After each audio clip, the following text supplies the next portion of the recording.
And welcome everybody to Fantasy Football G. And we are going to talk about the best transfers for game week 8. And what we are going to do is look at free hits so that we can pick out which are the best players. We can also even take a punt on, as well as captaincy options for game week 8, as well as, of course, who would be captain besides Haaland. So without further ado, let's get into it.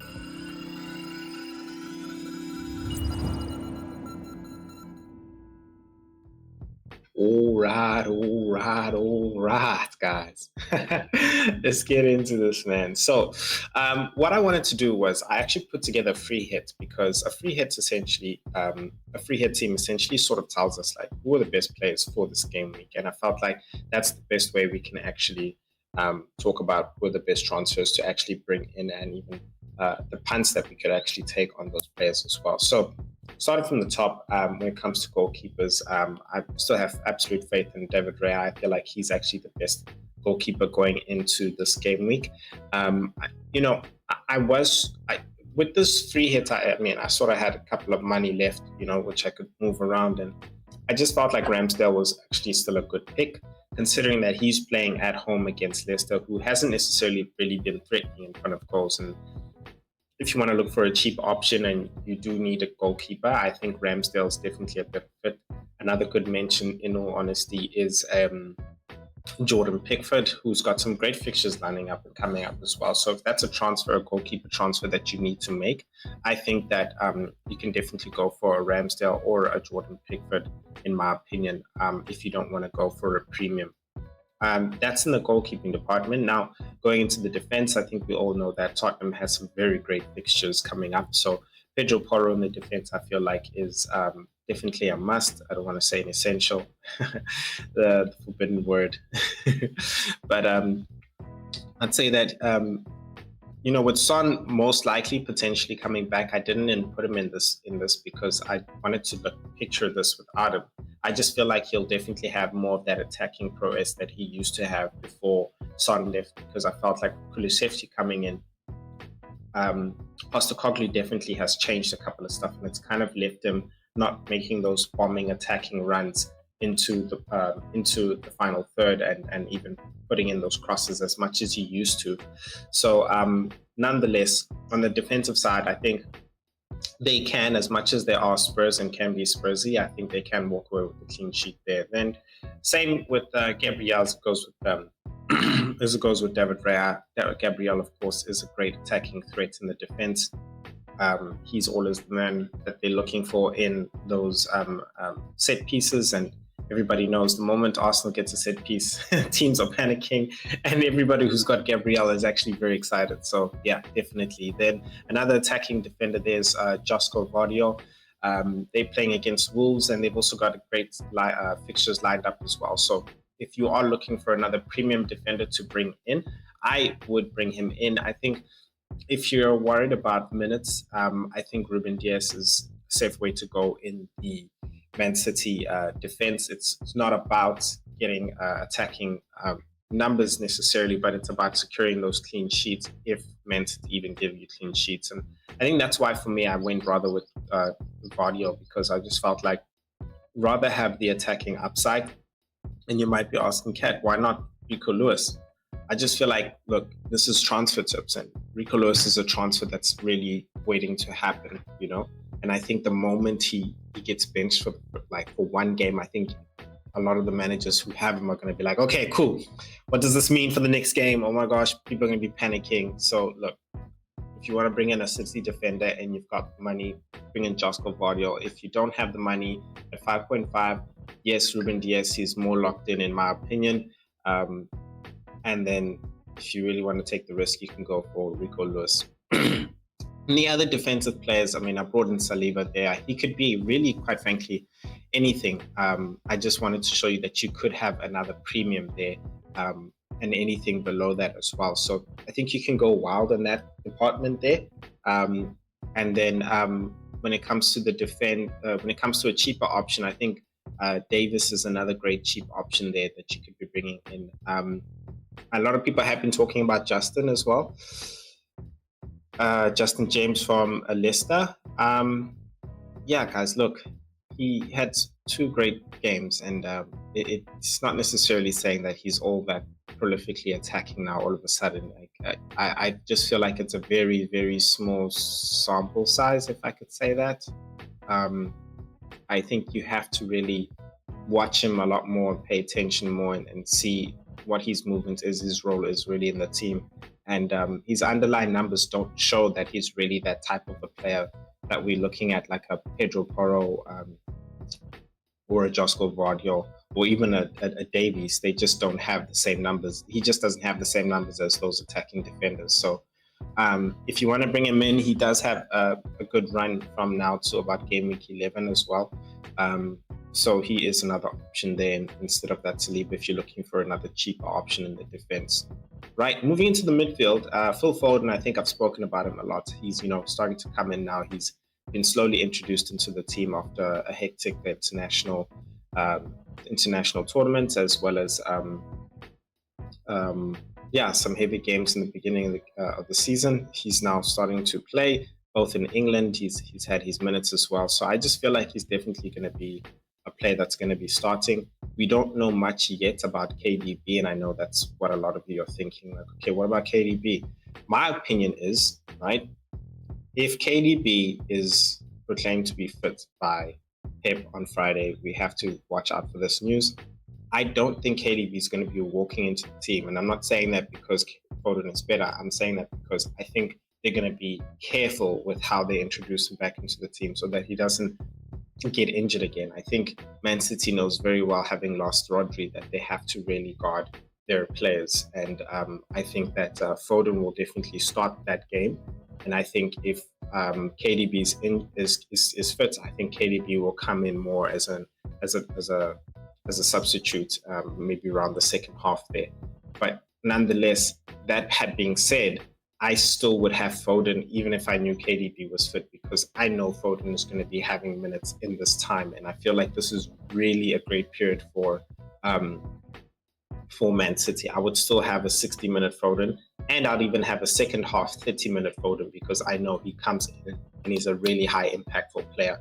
We all know this, and I don't think we should forget the type of player he was last season, considering he was the player of the season for them as well. So yeah, man, that's my verdict on Foden. I think Mbeumo's really straightforward, great fixtures, talisman of the team on penalties, on set pieces as well. And he's up against Man United, yes, away, but a Man United that necessarily is kind of going through some trouble in the house, in their bedroom with their manager. So I think it's another great time to capitalize on them. And he's always there on those new tactical advance in the kickoff, really. So he's either providing or he's actually scoring in that type of kickoff thing that they've got there, where they try and score straight away off from the kickoff. So yeah, let's see. I think Bryan Mbeumo's a great option there. And then when it came to Tottenham assets, I felt like they're definitely in the midfield, a Maddison and a Brendan Johnson, who are important here. I feel like those are options if you don't have that you can go for. Maddison first, because his XGI is really high, and I say that in the sense that he's going to be heavily involved in the games, absolutely involved, whether it's a goal or it's going to be an assist, on set pieces as well. He's in form, in my opinion. I just feel like he provide a lot better, as well as in the sense that, if Son comes back, I feel like Brendan Johnson has really benefited from Son coming out because of the changes in the way the players are actually playing. You found him making more runs to be that last man on the ball that comes in, and that's where his returns are really coming in. But when Son was there, I felt like he wasn't necessarily that player. So I just felt like Maddison is actually a better player in the options between them, because of with Son, without Son, I feel like Maddison is still effective. But nonetheless, that don't want to put you off of Brendan Johnson too much, because yes, he has disappointed me. Look, he has been doing well. He's in form. I think that's what's very important. And they're playing West Ham at home. And I think, he can definitely come away with something. So it's a great fixture for him, as well as the fact that they've got great fixtures coming up as well. So he's definitely a transfer you can bring in. And on top of that, great value for the fact that he is 0.9 cheaper than Madison as well. So if you want to look for a budget-friendly midfielder, Brendan Johnson's your man as well. Then I put a cheaper option there is Dibbling. He's also got some great fixtures lined up with him, but he's really been sort of what the talisman, in my opinion, there for Southampton. So if you are looking for a, and I think he might be on penalties as well. I think he might be on penalties. I wonder where Brendan Diaz is. Anyway, yeah. But Dibbling is definitely a great cheap option if you're looking for somebody just to plug into your team as a budget enabler as well. Really a starter as well. It's, like I said, got great fixtures with Leicester. I think he's got Everton or Ipswich later on after Man City game. That's the one fixture that is tough for him, which is going to be in game week 9. But I think being a budget player, you can definitely bench him and play some other players as well. Cool. In the front line, forwards. Delap.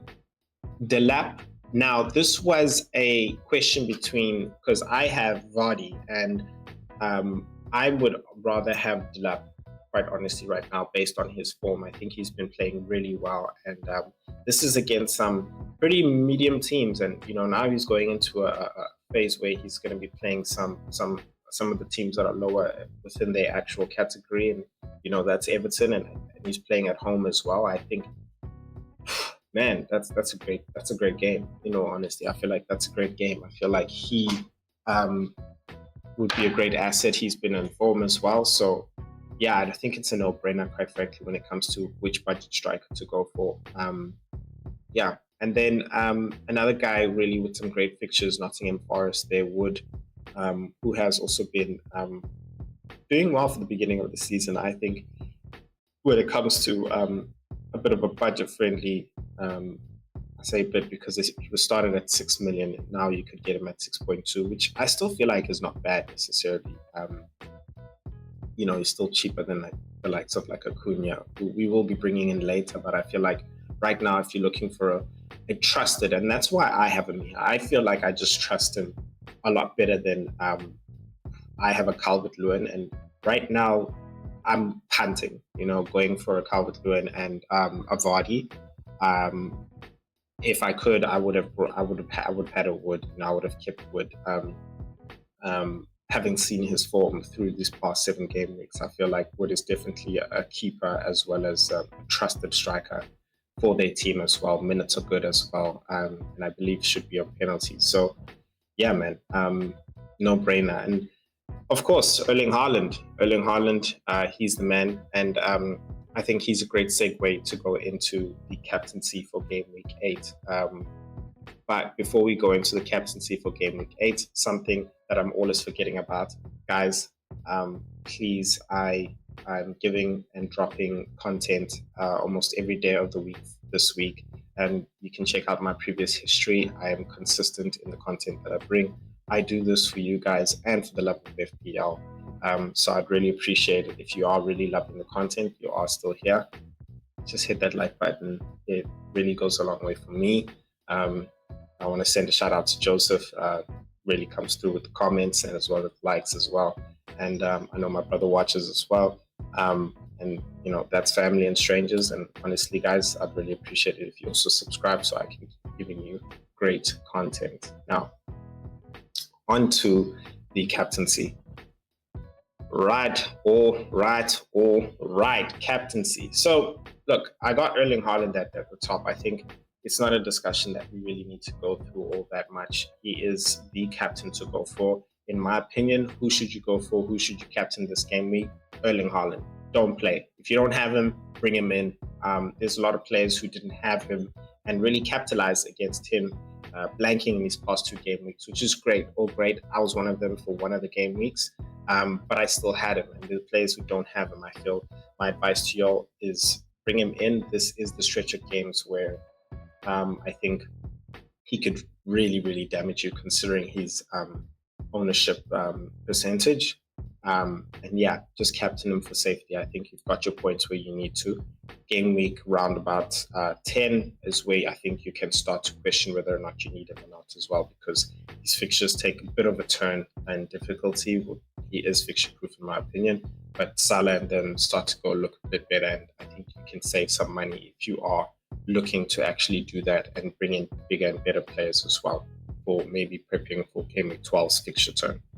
That being said, if you're still wanting to go against Haaland, as I mentioned, he has a high ownership now, and it's been working for you for the past 2 game weeks, and you want to take another try at it as well, which I don't recommend. But if you do, then my thoughts are Son being one of my first options. In all honesty, I feel like if he is fit, and this is information that we have to wait for from Ange Postecoglou on Friday or Thursday, I believe that's between the times when they're having their press conferences, but we should know by Friday.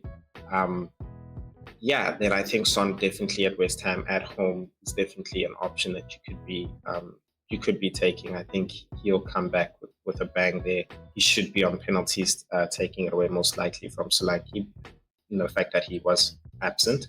So I think I think Son is definitely a better option there. Looking at the other teams, and I say bigger teams and their fixtures, I wasn't really sure who to put up next, but I just felt like Salah at home against Chelsea is still not bad. I really think so, considering Cucurella, not that he would have really necessarily troubled Salah, but he is a Spanish international. He is an experienced player as well. I think that right-hand side now is actually vacant, despite whoever they put there. I feel like Salah can really take advantage of that, and the fact that, again, it's Salah at home, guys. So Salah at home as a captaincy, I think it's a no-brainer, quite frankly, especially against the Chelsea team, who hasn't really necessarily been tested as well. I think Salah is definitely a great captain option. Then for a third one, Brian Mbeumo, because I just feel like their team is highly organized. They absolutely in sync and know exactly what they're doing. And I think with Man United really just fumbling all the time, I think Brian Mbeumo and Brentford's strategy of scoring from kickoff, I think, can really catch Man United off guard. And I think you could even find, Martinez and crew in the defense really making some bad tackles there, trying to save themselves. And I think Brian Mbeumo on penalties, Brian Mbeumo on set pieces, Brian Mbeumo on that kickoff strategy, I feel like can really cause a lot of damage. So I just feel like he's also had some great performances in the previous games in form. I think he's also another great option, in all honesty, for captaincy this game week if you want to go against Haaland. And that's my opinion. But guys, if you want to also really prepare for not just game week 8, but game week 8 till 11, then you better check out these videos where I talk about the best attackers in the stretch of game week 8 to 11, which is the next international break. And I also talk about the best defensive players to go for in this next stretch of game week 8 to 11. And that should help you prepare until the next international break. Otherwise, I am Kat. Please make sure you hit that like button, subscribe. I'd really appreciate it. And I'll see you guys in the next video. Peace.